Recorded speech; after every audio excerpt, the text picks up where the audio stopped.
Any colour The reason I is asked, wrong.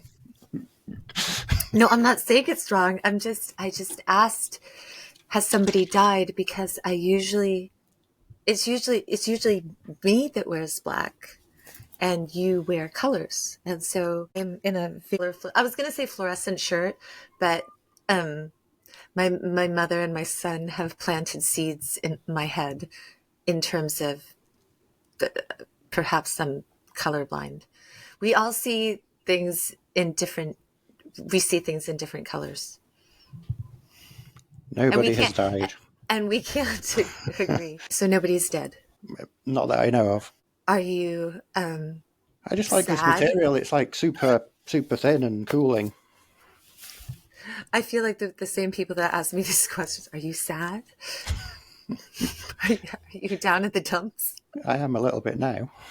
I was looking rather smart today. No, I just usually don't see you in black. That's why. I wouldn't say like, in terms of like, if I'm looking at like my friends across the board into totality, right? I would say that I have a lot of friends that tend to be on the darker side, not necessarily humor, because you definitely have dark humor, but like the darker kind of side. And I would classify you on more of a not dark side, which is, I would say, speaks to your personality being maybe like an uplifting person, Just as you wait till opposed next to time. I'm going to get the brightest shirt ever. you would. I'm going to get a high vis jacket. I'm going to make a list. High vis jacket. I think I might have one somewhere. It's so sad. I know. I feel for you in that regards. It was funny because we went somewhere the other day, and my mother pointed out. She's like, those, and they were ridiculous. They were ridiculous running shorts. They were very flimsy, and she's like, that looks like the style of cow Neil. That's just what she calls you now. I think she doesn't call you any other name other than that, which is translated from Thai sticky rice. I don't know why you're sticky rice to her, but and that says a lot that she would say that that was your style. I can just And imagine for the now. record, I have never seen Desmond in flimsy fluorescent running shorts. Just you wait till next episode. So again, haven't seen you in a while. How's things? Things are going rather well. I saw something the other day and I wondered if you'd seen it because it's still on my mind. And for some reason, and maybe it's because we talk a lot about algorithms, maybe my algorithm is just ridiculously cool and thinks I should keep seeing it. But have you seen, there's this reel that was going around, this woman, I guess she was in a traffic altercation of some sort with a gentleman, and she threw something at him. I think The he one had a in Corvette. Miami, right? Yeah, he had Yeah, a yeah. Corvette, right? And so I was driving somewhere yesterday and I had my son in the car and I was like, "Hey, did you see?" And I started to tell him about this reel and he's like, "Yeah." And he goes, and then he's like, the power jump, right? I'm like, "Yeah, the power jump." I'm like, "Can we talk about the power jump?" I feel like I need to talk about this power jump. Like, I'm so I've probably watched that a good 30 times. A good 30 times. Like, and you know what? Like, mad props to the camera person um for getting that, like, because that there's so I don't there's so many unexplained. I don't really want to know like why. My son suggested must have been drugs. He's like he was probably like on something. But I want to hear your take on that if you've seen that. Yeah, I And have how many seen it. times did you watch it? Multiple. The first time I missed the start, so I didn't see the woman throwing a bottle, right? I don't know what she threw. Yeah, it's like an empty plastic bottle or something. So the Yeah. first thing, it just seemed to be this man just power jumping out of nowhere. It And seemed like honestly, like it didn't even seem real. Like I was telling my son, I'm like, it looked like he hung in the air for a second. Like that just could have been just the way it was, but it looked like he hung in the air for a second before the come down. Flabbergasted. I just think if I tried to do that, I just wouldn't be able to. It was just so beyond perfect. It was like the Matrix just hanging there. And then the I way mean, that the wing mirror just gets and the walk away and everything. I that it was literally probably like the greatest thing I've seen all week in terms of comedy. No, maybe all year in Yeah. terms of comedy. I don't think that, I mean, for the comments, okay, were gold. Like, of course, you knew the comments were going to be great. I mean, and I'm not talking about the debate between people saying he was right or she was right. Like, I'm not even getting into that. Let's just forget about that. You go to court for that, whatever. Let's talk about this power jump. Like, what, and I will put this bonus, the bonus page, but what, like, flabbergasted Desmond, like, is this like something that he does like on a normal, but like, should we all store a power jump like for the appropriate moment? And how do you know if it's the appropriate moment? Right. Maybe, I mean, has he used his now? I wondered, like, Has I he got wonder if they, more? yeah, like, I wonder if there's people that like saw it, because tons of people, obviously, if my son has seen it, you've seen it, tons of people have seen it. There's got to be somebody that's like, dude, I know that dude. And like, I Yeah. wonder if those people are going to be like, yeah, I've seen him do other power jumps. Like, that's just like like, is this a normal thing for him? We're talking about the power jump. He's reenacting that. My son's reenacting the power jump again. Yeah, because like, I just want to know, does he have a battery of power jumps stored? Yeah. And can he only do it on one side? If it had been the other side of the car, would it have been more difficult? Like, how does somebody even plan that? Like, even at the last second? Like, Yeah. I mean, Just that spark of I'm gonna do this. But then the that execution was just perfect. was so crazy. So crazy. It was so crazy. Like, that was, I just, honestly, I think I had to comment on it just because it has such a, and I'm still perplexed. Like, I don't, like, I don't even know if I want to know, like, why he did it, or if it's better to just, it just be lore, like, just to think that, yeah, maybe this guy's got stored power jumps. Like, Yeah, well, it's a bit like Jake under the bridge. It's don't look too carefully because if it's not true, it just ruins that mystery. But yeah, I just think if I tried it, it'd just be a disaster. I'd miss the wing mirror. I'd end up with cramp. I'd twist my ankle. But it right? was just, it was. It couldn't have been any better. Yeah, I don't need, I mean, and it's funny because they said average Florida man, and like, I don't see it as, I'm like, I don't know enough about Floridians. Like, I haven't been around. I know some super, super, super cool Floridians, um, but like, I wouldn't associate it with being a Floridian. It just is. It's just the most bizarre maneuver that I could ever come up with, and Yeah, I still can't get my head around it, which is why I feel the need to talk about it. Like, I want to hear what other people think about this. and is it a new trend? Is that going to be happening everywhere? I feel like I should practice and just have a power jump, like not Yeah, necessarily break off a. No, you called it a wing mirror. yeah. What do you call it? Yeah, side mirrors. It's Yeah. funny. Do you know what the Thais call it? Um, no, but I know they rarely use them. They're called, in translation, they're called hushan, and which just means elephant ears. Yeah, they're called elephant ears. So it's kind of cute in that sense. Do you remember there was that trend here, and I don't know if it was a trend like elsewhere in the world. I think it's seemed to be clearly an Asia thing, like an Asian thing, like cute Asian thing, when they had those like wind up things that they would put on cars. It looked like it was some kind of attachment, and I think it was adhesive, but it looked like a wind up, like you were winding up a car, a toy car. Oh yeah, yeah, yeah. They had those, and then they were like flying off and damaging other cars, which is why they ended up banning them. But yeah, there was this like really cute phase in Thailand where everybody I think it was like 14 years ago. All cars, like a lot of cars had eyelashes and stuff. It was really cute. I don't know what happened to that. Like it just seemed to stop. Do you think it's just like a phase? And how do phases unphase themselves? I think it's concentration span. I think when too many, something's new, it's fresh, everyone wants to try it. But then once everyone's trying it, it's Fair the norm, enough. it's mainstream. Yeah.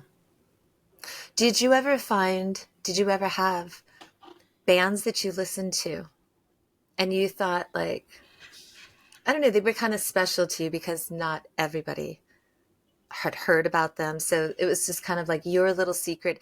And then they got big and everybody liked them. And did you feel kind of like annoyed? It was a Or is bit like that that just with me?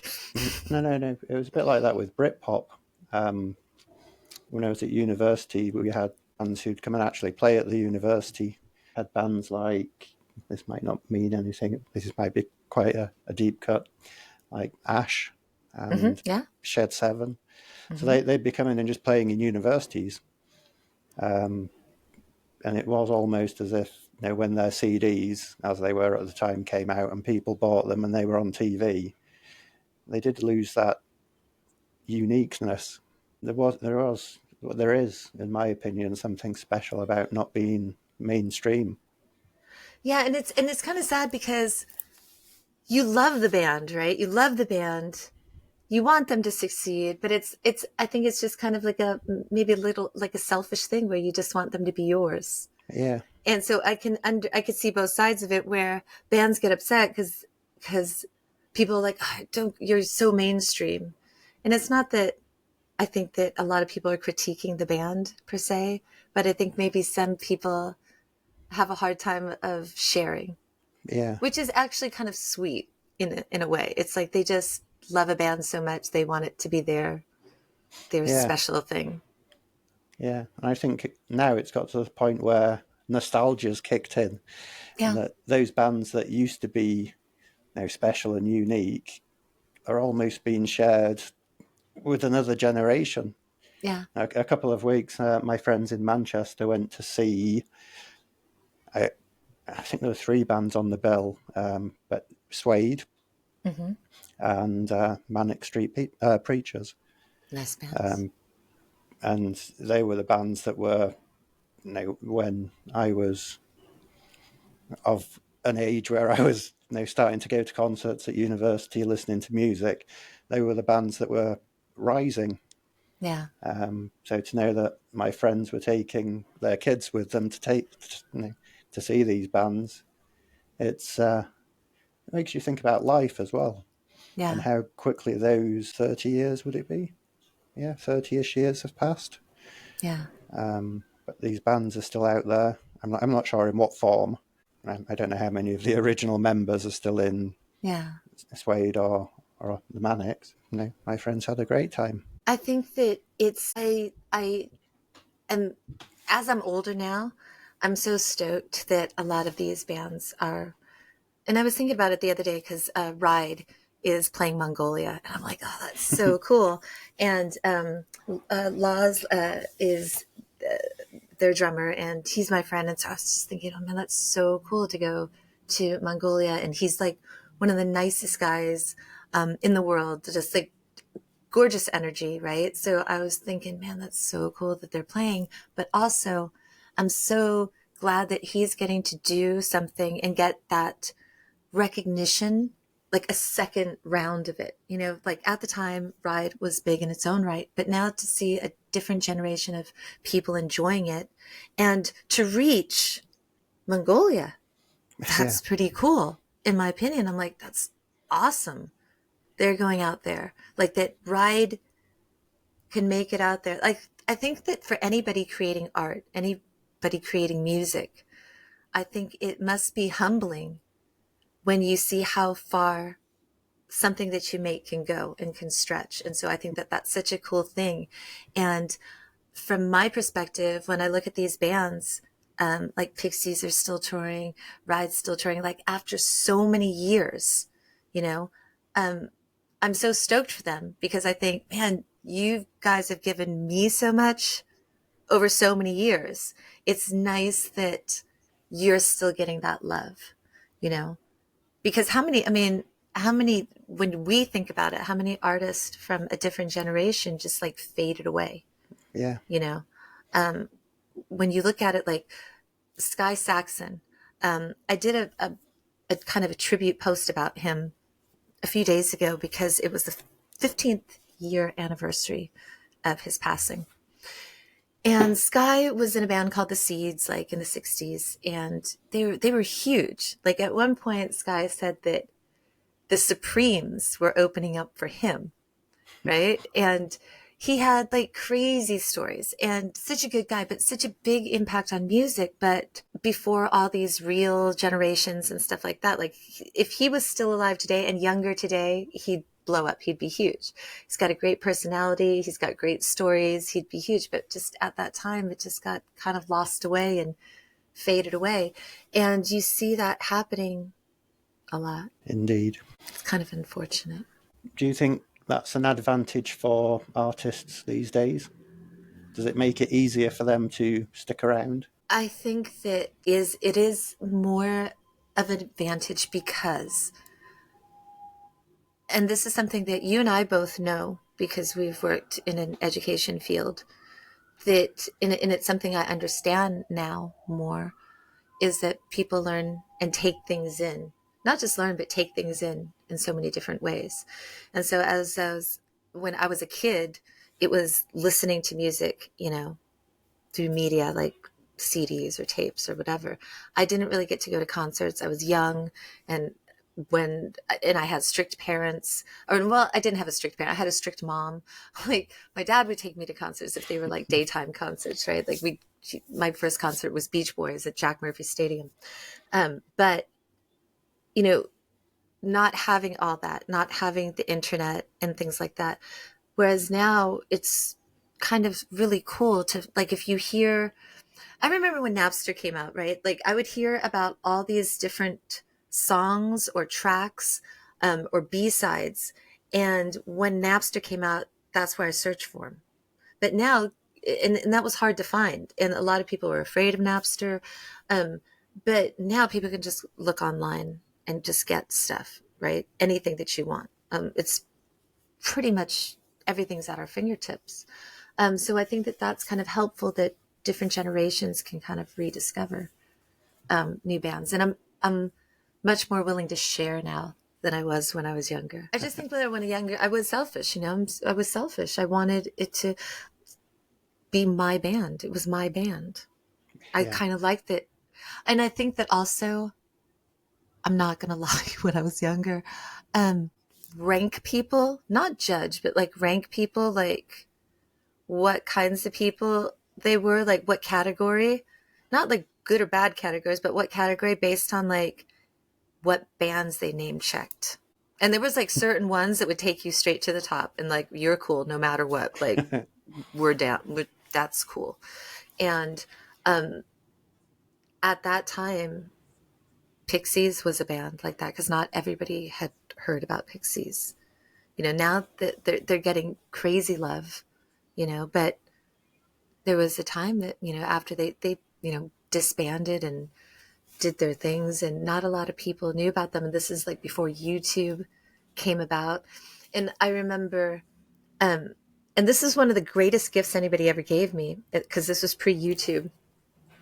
Somebody happened to find somebody on eBay that had collected over the years. So like the other Super Pixies fan collected over the years on video cassette, their different videos.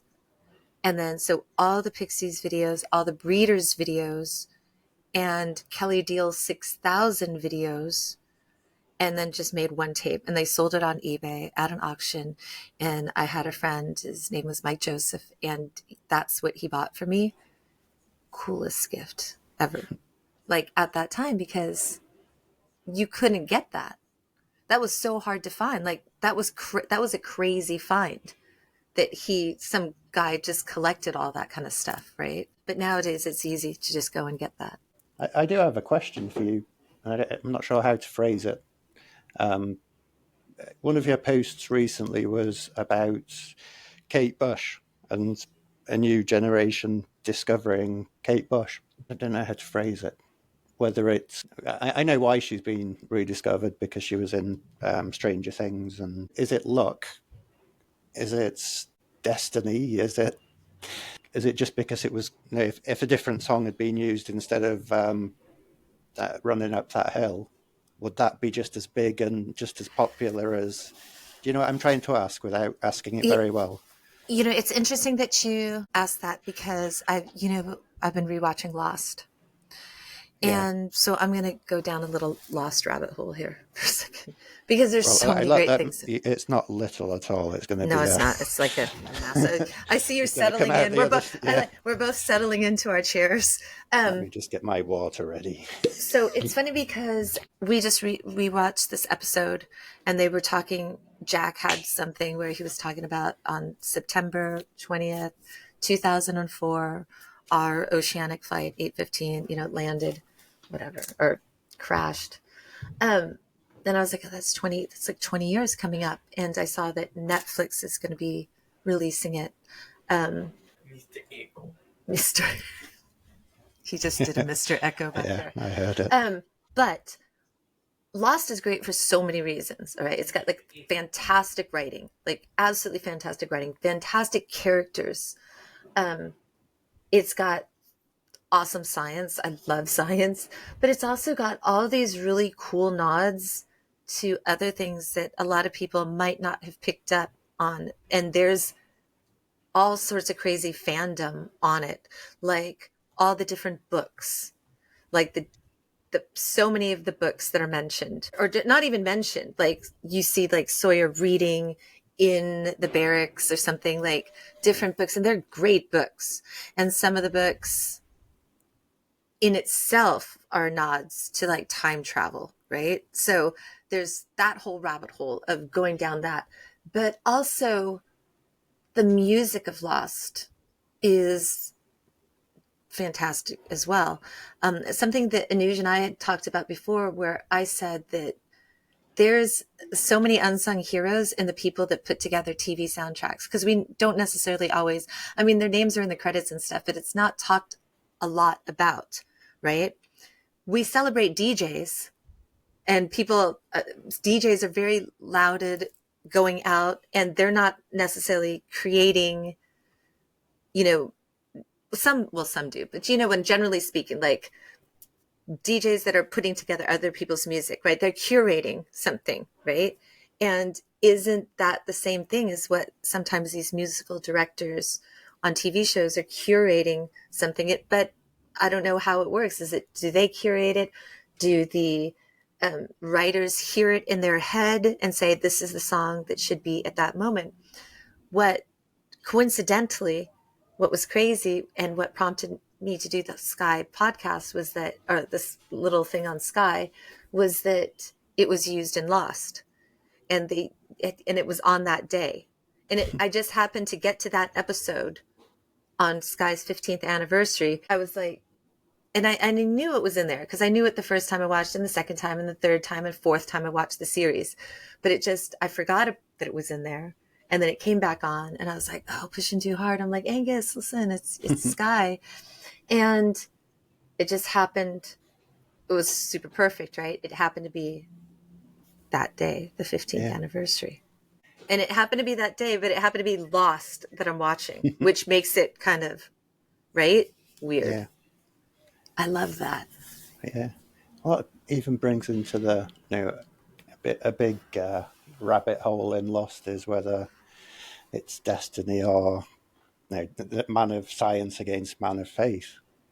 And to keep refinding things every time you watch it, as much as I'm on the man of science side, I guess, there's a lot of fate and there's a lot of luck and a lot of things that you see the second, the third, the fourth time that make you think, wow, was I not supposed to see it the first time? It's magical. It's funny because we were driving out to the ancient city yesterday. And so it's kind of a nice drive, and it was kind of a rainy day. And so it was just taking a slow drive and having a conversation. And we were talking about loss, and I said, the, I think why I love the show so much is that that's probably one of the things in my life that I've struggled with so much, right? Of, is it just chance, coincidence, or is it fate?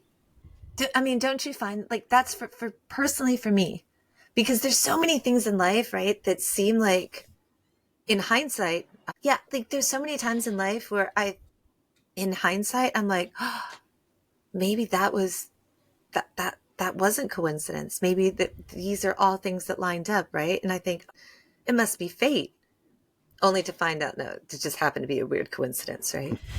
And then a lot of times where I think, it's just a weird coincidence. But then later down the line, when I get this bit of information and that bit of information, that bit of information, it seems like, well, that does seem fateful. Yeah. So it's a weird thing. And maybe it's something that I will never resolve. Maybe that's something that we have to figure out.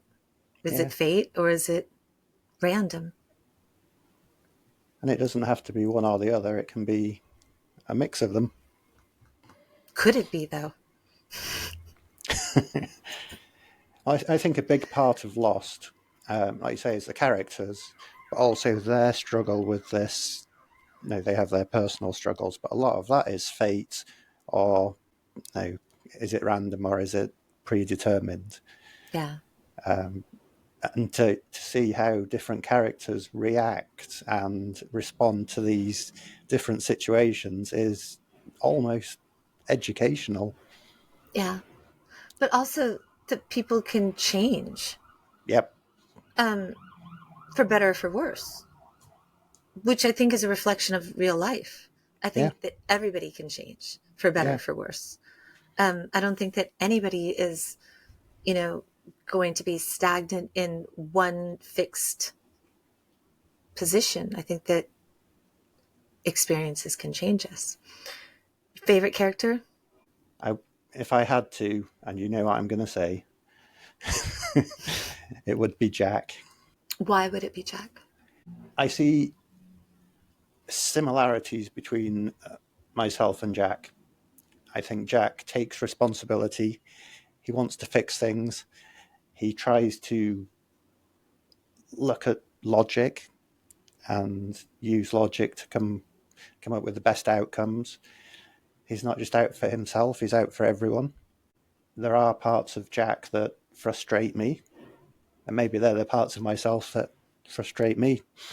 But I see a lot of myself in Jack's his character. Um, who's your least favorite character? I don't know if I have one. I think there's elements of everyone that I like.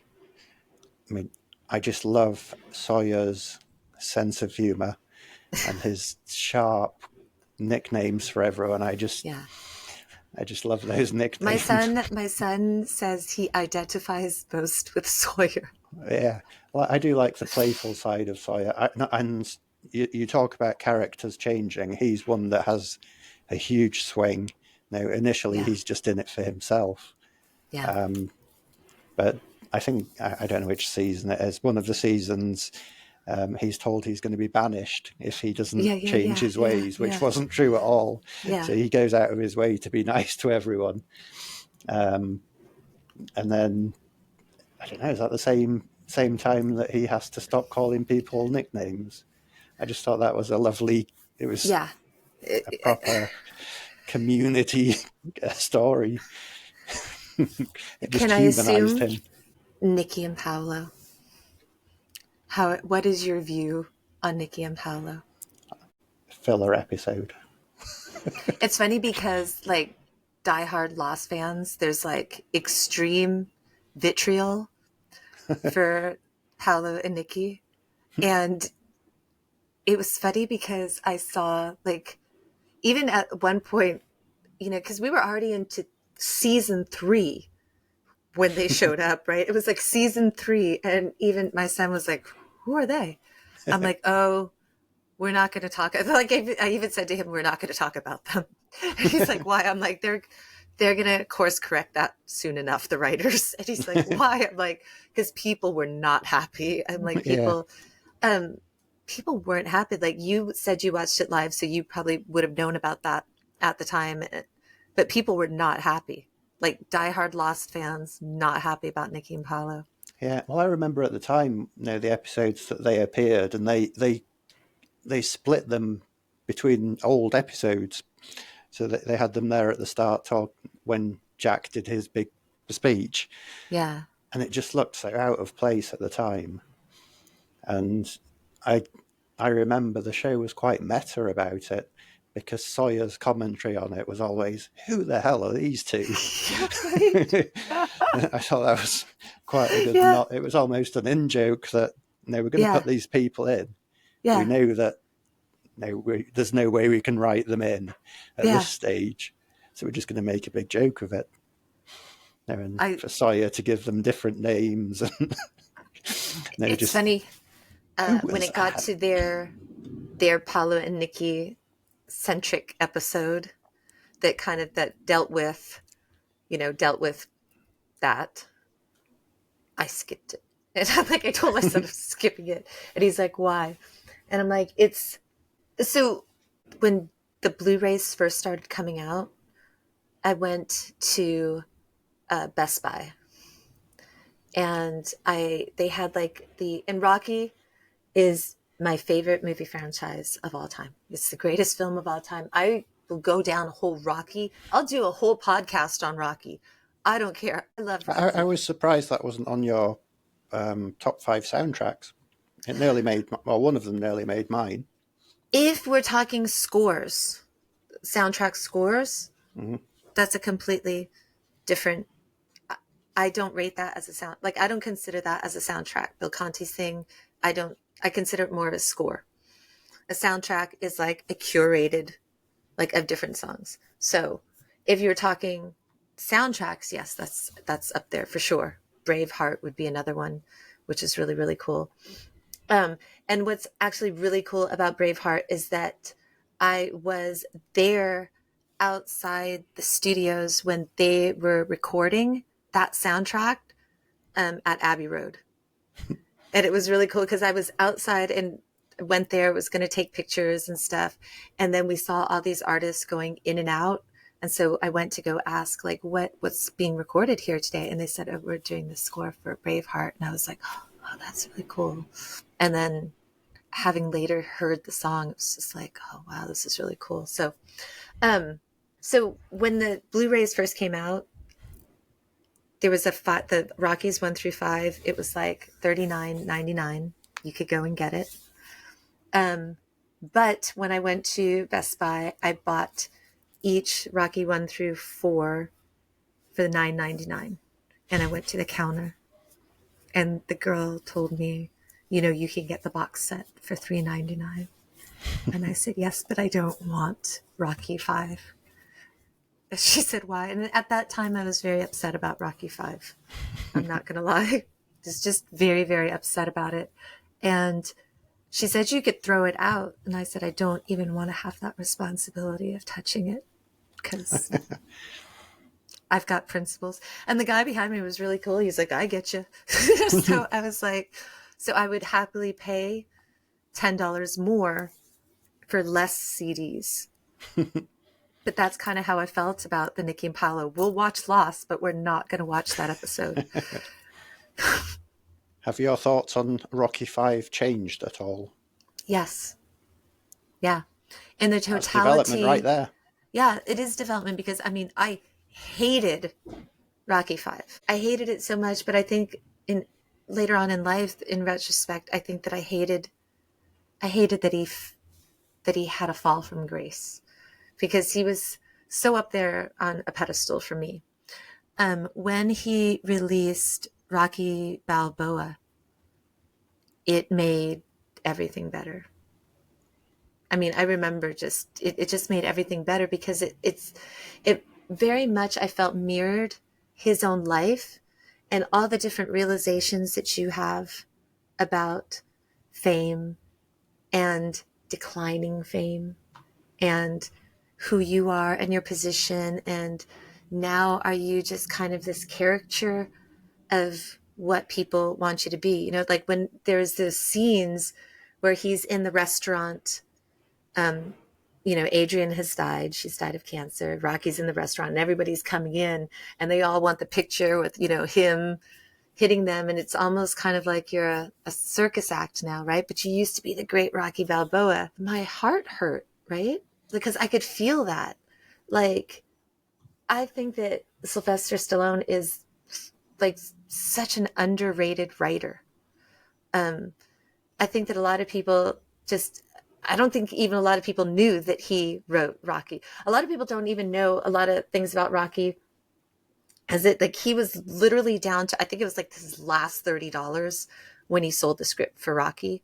And like, um, and he held on to it for a long time because he said that he wanted to have all the creative control on it and everything, you know, so that's good for him to sticking to his guns. But, I think that Rocky Balboa is one of the greatest characters ever written for film.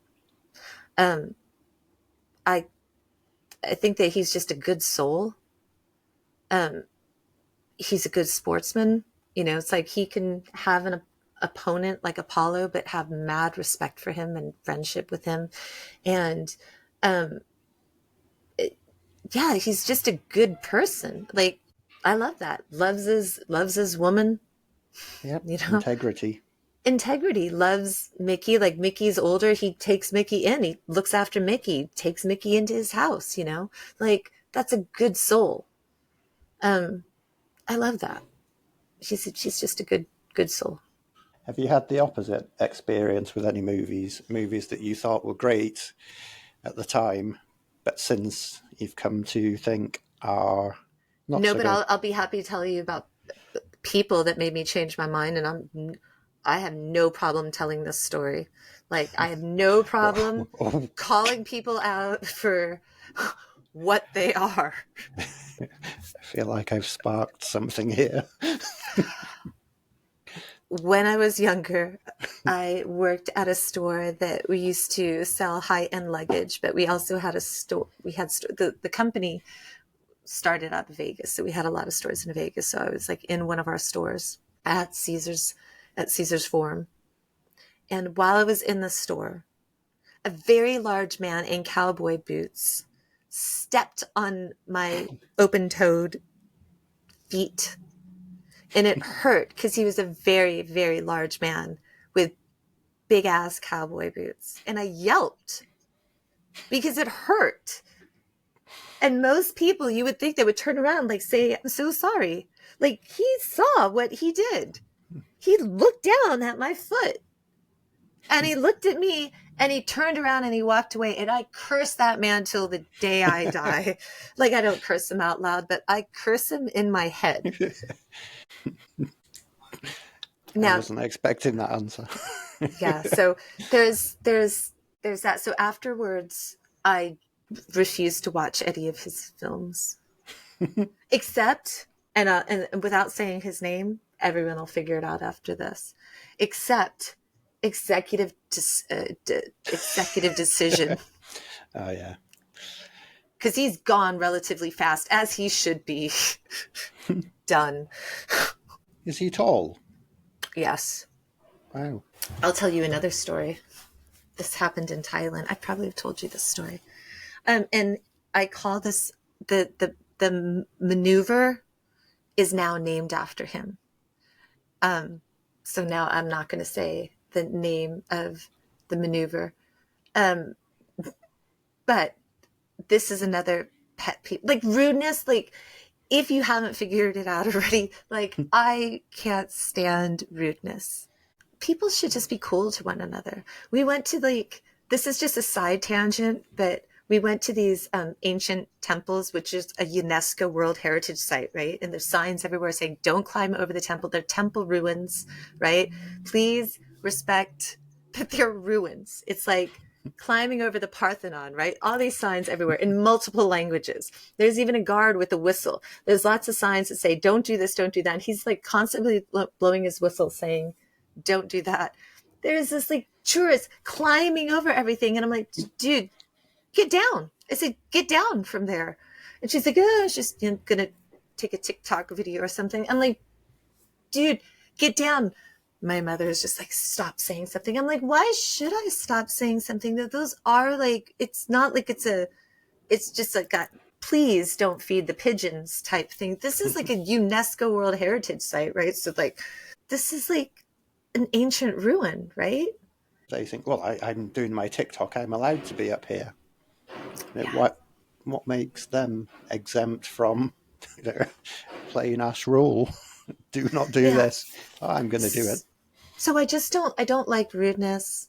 When I see people parking their supercars or their expensive cars in handicap parking here, because you don't get a handicap. There's no like parking police here. So it's just an honor system. And I see them do that. I always like, but I don't do it aggressively. I just say, excuse me, you forgot your wheelchair in the car. That's Yeah. just me. Yeah. I'll always be that way. So, yeah, so it was, I just don't like rudeness. Yeah. You So were about to this tell another maneuver, story. yeah. Was So it this about? maneuver, yep. Go on. Well, I'm not going to say who it was, but he was But you do filming. like the Braveheart soundtrack, right? Yeah, I do. Okay. He happened to be filming a movie here at the time with the future Iron Man, who wasn't yet Iron Man. This was a long time ago. And me and my mother were at the Landmark Hotel here in Thailand, and in Bangkok, and they had this big, like, sky restaurant type thing on the top floor. And we went out there with some of her friends that evening or that day. And we came down, and when people rush into an elevator before people get out, I just think it makes no sense. It makes absolutely no sense. It's like you should wait for people to get out before you try to jam yourself in like a sardine. It's just common sense. And so, apart from it being rude, it's just common sense. I cannot stand that. Whether it's getting into trains before people can get Yeah. out, like just use your common sense, right? And so that's a big thing. So I had stuff in my hand, was getting out of the elevator when this particular actor bumped into me, knocking all my stuff out of my hands, and then didn't even bother like helping me pick it up. And I was like 16. Like I was a Yeah. kid, right? Like you could have been cool, but you were not cool. And then going over to my mother, who was now freaking out, saying the actor's name, and I didn't realize that was the actor. So I was like, oh, where is he? She's like, that person that just bumped into you. And that was shocking to me because he was smaller than I thought he would be. Smaller than you. Not smaller Similar than height. me. Okay. Similar height, but Yeah. not what I expected. And I don't think that I'm short for a girl, but Well, that's what I mean. Yeah. Yeah. I don't think that I didn't expect him to be that small. A lot of people, because I lived in Hollywood, a lot of people tend to be much smaller than I would think that I expected. Yeah. Like just running this all the time, like just running into people all the time. Like that was probably one of the weirdest things about living in Hollywood, was just running into people, and I was like, wow, they're much smaller than I thought. Yeah. Because it's hard to And on the flip tell side, there's a on couple of screen. people that have been much bigger than I thought. Chris Martin, Oh much yeah, bigger than I thought. he's huge. Yeah.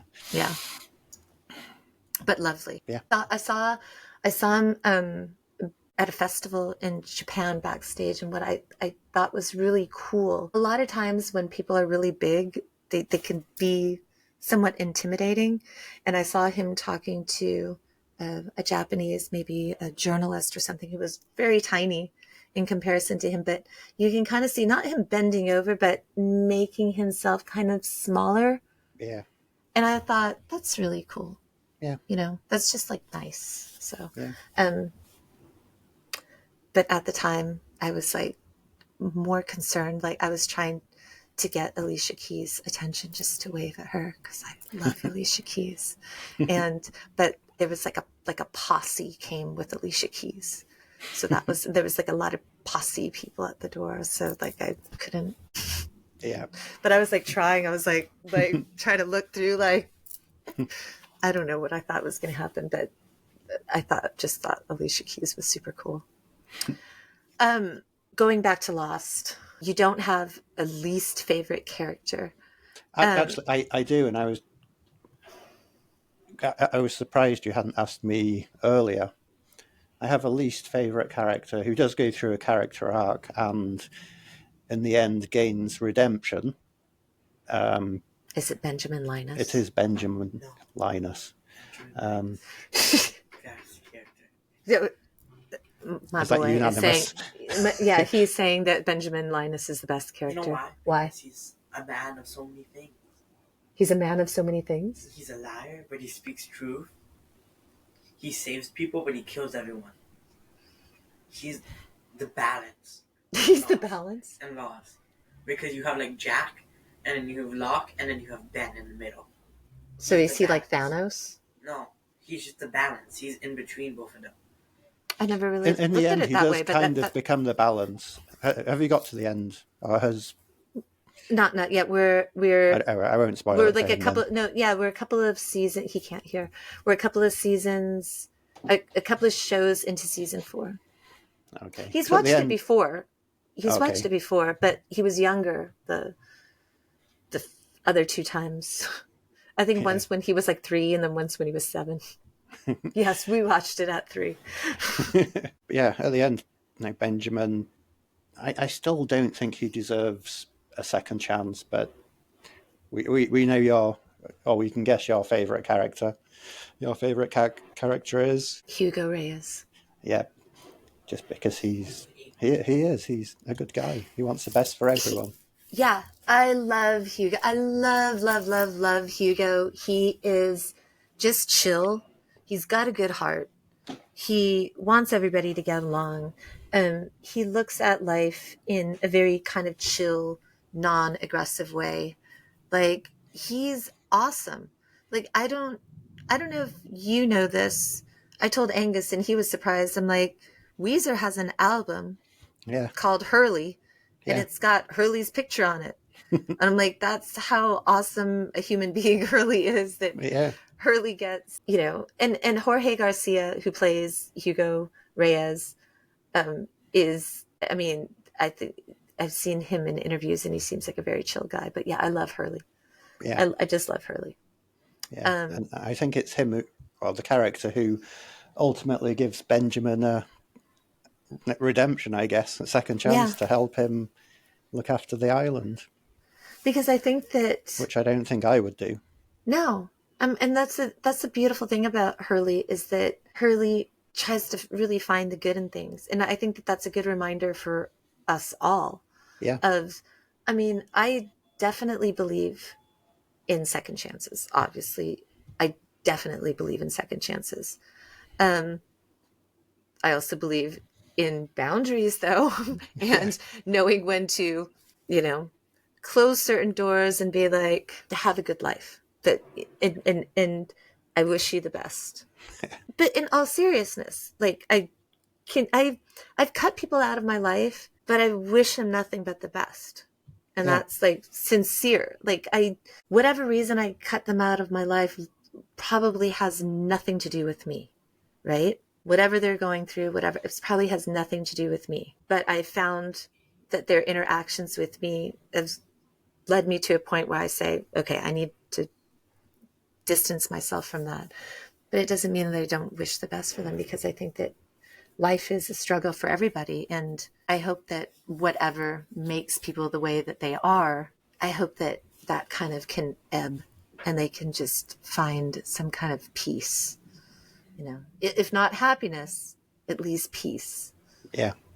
Do you have a least favorite character? It's kind of controversial because, and it's kind of like, it's my least favorite character, but I end up liking them because of the change, but it took a long time to warn me on the character, and that was Juliet, because I don't like untrustworthy people. Yeah. And it seemed like, and I didn't like Benjamin. I mean, Benjamin's an obvious choice to hate, Yeah. but I did not like people. I don't like people that are liars, that smile to your, like Ben doesn't smile to your face and lies. He just like lies. You know Yeah. what I'm saying? I think that ones that lie and smile to your face, or even are trying to be like kind of passive aggressive liars, I don't like. I don't like drama. Yeah. So I tend to stay away from that. No. When my friend Matt and I travelled around the US, which must be 20 years ago, a little bit more. No, TV was a big thing. And we this is before the internet, or before easy access to the internet. And we'd keep a list of people that we'd seen, so the character name and whatever it was, and then we'd look them up to see what else they were off ofs. So that's what we call them, off ofs. It's like, oh, he's so and so off of this show. Oh, yeah. So we'd come up with lists that were just so long, and we'd find what was the name of the store? There was a tech store that you could go in and just have a look at it. Log into your email or log into the internet just in the middle of the store. Not Kinko's. It was an actual computer sales store. Yeah, it was a treat for us to go in there and just go in there with we go to IMDb, and we just get this huge list and work out what we knew them from. Yeah. And then that actually turned into a game that we made where we'd write down actors' names, and you had to link them through films they were in together, which we called an off-of quiz. Is that kind of like 6 Degrees of Kevin Bacon? It is, but it was a lot more than 6. No, we'd have we'd be in a motel, and that the bed would just be covered in all these bits of paper. So it'd be about 100. So you'd have 100 actors, and then we'd have the movie as well that linked them. So Yeah. you'd put the 2 actors and then the movie that linked them, and it all, hours of fun. I'm surprised, because I'm trying to think about what that time when that came out was. I would say the early parts of the internet, right? Like I Yeah. would say 95, 96. I first heard about it. Jon Stewart had a show called The Jon Stewart Show, and he had a guest, and they were talking about the Kevin Bacon game. And it was just like a game that started in college, just some college guys in a dorm that combined Kevin Bacon with 6 Degrees of Separation. Yeah. And saying you have to name an actor and try to connect him to a Kevin Bacon movie in 6 Degrees of Separation or less. So if you name an actor. Kevin Costner. I know, I asked for it myself. Kevin Costner, JFK. Yeah, I was just going to say they're in JFK So together. one degree of separation there. So that would be it. Yeah. Like that was the game, but it ended up like everybody started playing it. It was like a huge thing. So I'm surprised that even before the games, the era of mass social sharing and stuff like that, that went all the way to the UK. Yeah. And it wasn't necessarily your Kevin Bacons and your Kevin Costners. It was people that we referred to as off-ofs. So they weren't the star. Yeah. They were just somebody who was off of something else. Yeah. That's because that's how Americans refer to it. Because we never we'd say from or off. Americans, so and so off of this. Yeah, I mean, there was some of the actors are now getting more recognition, but for example, Michael Shannon, I think is his name. Yeah.